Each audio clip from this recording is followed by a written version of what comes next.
Ruby मैना की शादी को काफी समय हो चुका था, लेकिन अब तक रूबी मैना के यहाँ कोई संतान नहीं हुई थी। पहले तो उसका पति अर्जुन बुलबुल उससे बहुत प्यार करता था, लेकिन अब वह भी उसे हर समय बांझ होने के ताने दिया करता था।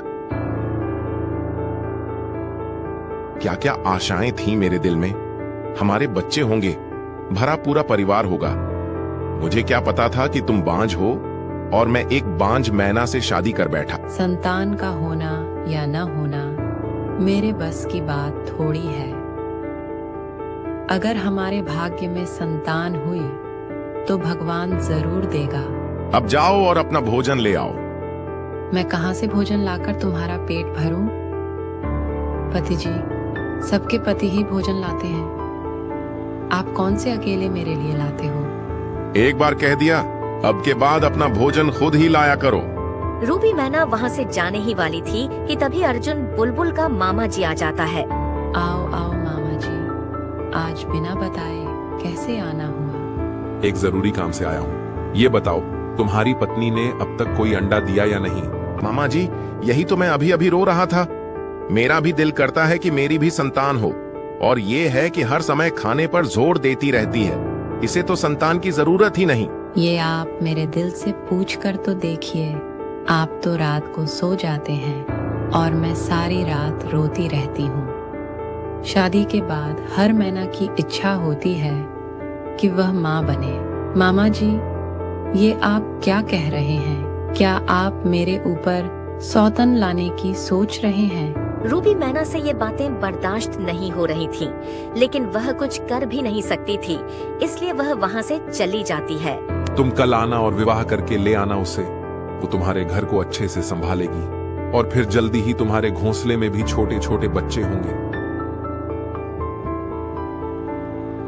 उधर रूबी की सहेली चंपा उसे मिलती है। क्या बात है रूबी बहन, आप रो क्यों रही हैं? सब ठीक तो है ना? चंपा, संतान न होना कोई अपराध तो नहीं है। अर्जुन हर समय मुझे बांझ बांझ कहता रहता है और अब तो मुझे जरा सा भोजन भी नहीं लेने देता है, बल्कि मेरा ही भोजन चुरा लेता है। अगर संतान नहीं हो तो ऐसे ताने तो हम चिड़ियों को सुनने ही पड़ते हैं।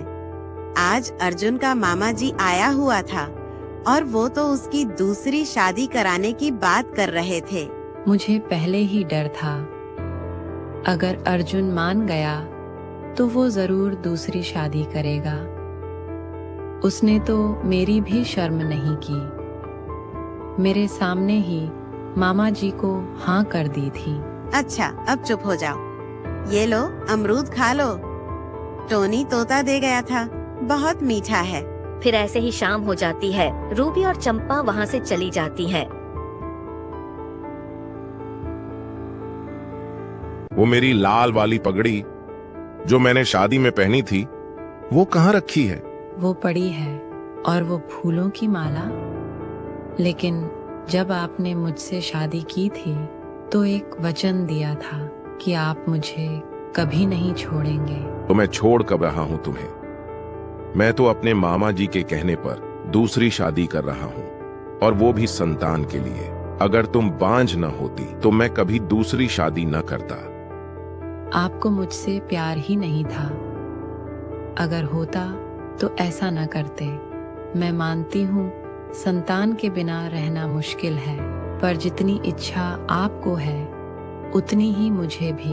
अर्जुन दूसरी तरफ मुंह करके सो जाता है, जबकि रूबी सारी रात जागती रहती है। सुबह हो जाती है, अर्जुन भी उठ जाता है और शादी की पूरी तैयारी कर लेता है। मैं कैसा लग रहा हूँ? पति जी, मुझे तो अब भी विश्वास नहीं हो रहा कि आप दूसरी शादी भी कर सकते हैं। शाम को विश्वास हो जाएगा जब मैं पिंकी को साथ लाऊंगा।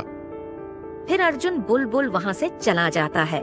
वह कुछ ज्यादा ही तेज उड़ रहा था। उसे तो दूसरी शादी का कुछ ज्यादा ही शौक था। आओ जी अर्जुन, तुम तो सुबह सुबह ही आ गए। मामा जी, मैंने सोचा कहीं देर ना हो जाए, इसलिए सारी तैयारी तो मैंने रात को ही कर ली थी।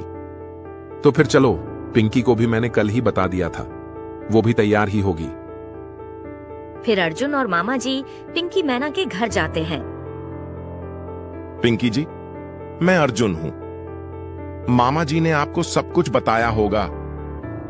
दोस्तों, हमारी कहानी अच्छी लगी है तो दोस्तों लाइक शेयर सब्सक्राइब जरूर करें। इस कहानी का अगला भाग देखने के लिए 4-5 दिन का इंतजार करें।